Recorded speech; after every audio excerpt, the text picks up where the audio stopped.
It's good to be back. And now it's time for my wild card. That's right, I'm panicking.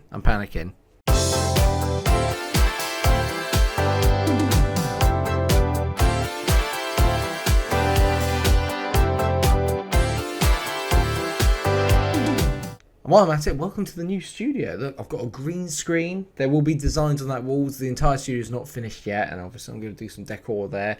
You can see the lovely wallpapering. But that's not what you're here for. You're here for my wild card. Let's discuss. But before that, let's talk about what happened last week. A very brief one, because obviously I've been struggling with videos at the moment, so this is the quickest way I can do it. We'll have a very quick run through. I only got 45 points last week. The only people to get me returns were Salah, who fortunately was my captain with an assist. Consa got me a clean sheet, and Danny Ings got me 9 points with a goal and all 3 bonus points. So not the best week, that's for sure. Although it was a low scoring week in general, I do expect to do a little bit better, but it's left me 4th in the MikeRo League, and Clarence has now overtaken Josh Allen at the top of the table. Very impressive indeed.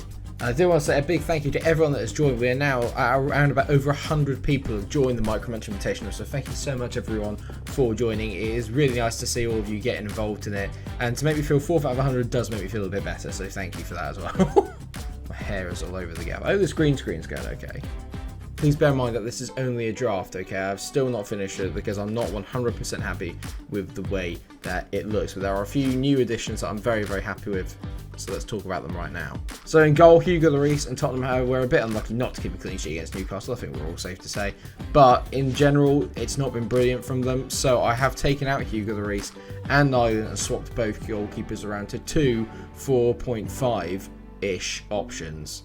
Emi Martinez kind of picks himself up after he's made a very good start for Aston Villa. He has not conceded a goal yet and obviously saved a penalty as well in the first game week. They have got some hard fixtures coming up, but in general, they don't look too bad going forward. And I think if not, he'll make a lot of saves because he's just a very good shot stopper.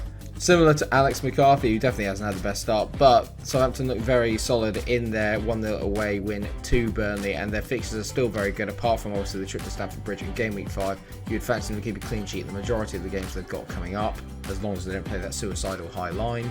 In the defence, only Ender Stevens makes way, because I think the defence is pretty good for a budget one, apart from Trent Alexander-Arnold. So you've still got Conser, Mitchell, Justin and Trent, and then I've replaced him with Tariq Lamptey, who has made a very solid start in his, not debut season at Brighton, but his real kind of breakthrough season at Brighton.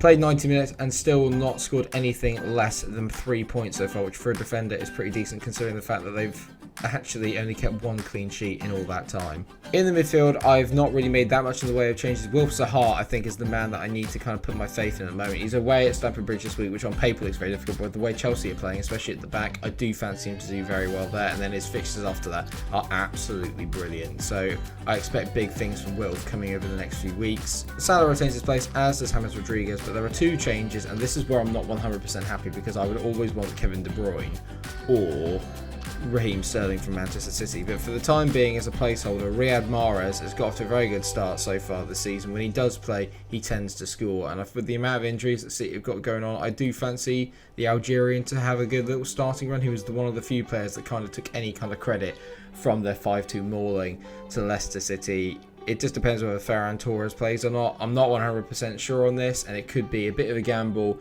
but it allows me to play better players up front, as we'll get onto in a minute. The other addition is that of Matthias Klitsch, who's made a very solid start to his debut season in the Premier League. He's so far got 9 points in 2 games and obviously got a clean sheet against Sheffield United. The best thing about Klitsch is that he takes penalties, and while the fixture against Manchester City does look obviously very daunting on paper, with the amount of penalties that City gave away in the last game they played, it's probably worth a little bit of a gamble, and his overall kind of interplay is absolutely sensational. So I'm very happy having Klitsch in there for a modest £5.6 million. It's up front where a lot of the changes have happened. Danny Ings will retain his place considering his kind fixtures coming up, and also the fact that he's already got 3 goals this season, has been very threatening in every single game so far. He looks like he's showing no signs of letting up from the form he showed towards the tail end and throughout last year in general. It's the next 2 positions, so instead of having Ayew and Mitrovic, I've got Dominic Calvert-Lewin and Alexandre Lacazette. You remember that Lacazette made his way into my draft team at the start of the year, and then I bottled it basically in picking him. He scored 3 goals in 3 games, won every game.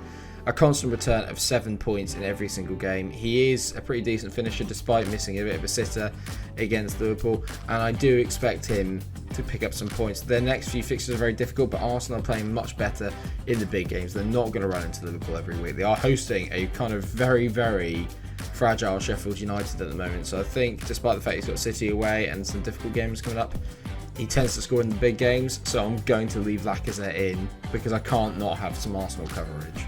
So what more can you say about Dominic Calvert-Lewin other than the fact he's taken everyone by surprise? He's scored 5 goals so far in the Premier League, got a hat-trick in midweek against West Ham in the Carabao Cup.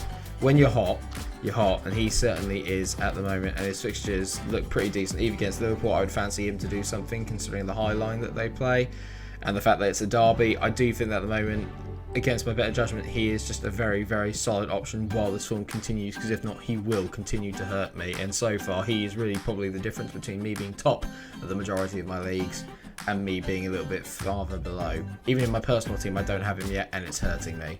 So that's it. The one problem that I said that I have is that there's no Kevin De Bruyne and no Raheem Sterling, and there's also no Tottenham coverage. But for the time being, this is going to be my draft one. I probably will do a finalised video either late tomorrow evening or on Saturday morning when I actually kind of confirm what it is I'm going to do. Whether it's too early to play the wildcard or not, I'm not 100% sure, but it just feels like it's the right time for me. I've made a very kind of like alright start, but I want to do better. Always strive for more.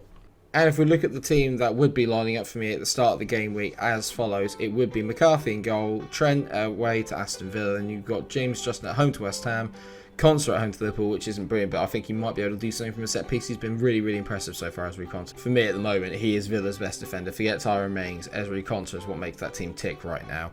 Then you've got Mahrez, Salah, Zaha and Rodriguez in the midfield, with Lacazette, Calvert-Lewin and Danny Ings leading the line up front. Captaincy is at the moment with Mohamed Salah, but I could give it to Dominic Calvert-Lewin just because of the form that he's in. It's just the fact that he hasn't proven it over a sustained period of time that's making me hesitant to give him the captaincy. And then on the bench you've got Martinez, Klitsch, Mitchell and Lamptey. I do think Klitsch will be quite good if Mahrez doesn't play. I do fancy Klitsch to do something against City, so I think he'll come on and do quite well. Mahrez is the gamble. It's the one I'm not 100% sure on. It could be genius or it could be completely idiotic. But that is the thought for my first wildcard in this year's FPL. What do you think? Are you going to play your wildcard this week? If so, who would you bring in? Who do I need to watch out for? What have I done wrong, basically? Tell me in the comment section, and thank you so much for watching. It might be a bit too late to join the league, but if you want to anyway, go join the MikeRo Invitational. League code is down in there below, and if not, just hang around and watch it anyway. I wouldn't say these are tip videos, these are just following a guy who tries to think that he's quite good at fantasy football, and I'm not. That's not a great way to sell it, is it? Thank you so much for watching the episode. I hope that you have enjoyed it. Of course, if you have, then please do like, share, and subscribe. Make sure that you follow me on all my social media platforms if you want to hear more from me and get to know me a bit better. And thank you so much for watching. Take care of yourselves, everyone. Until I see you for another episode, stay cool.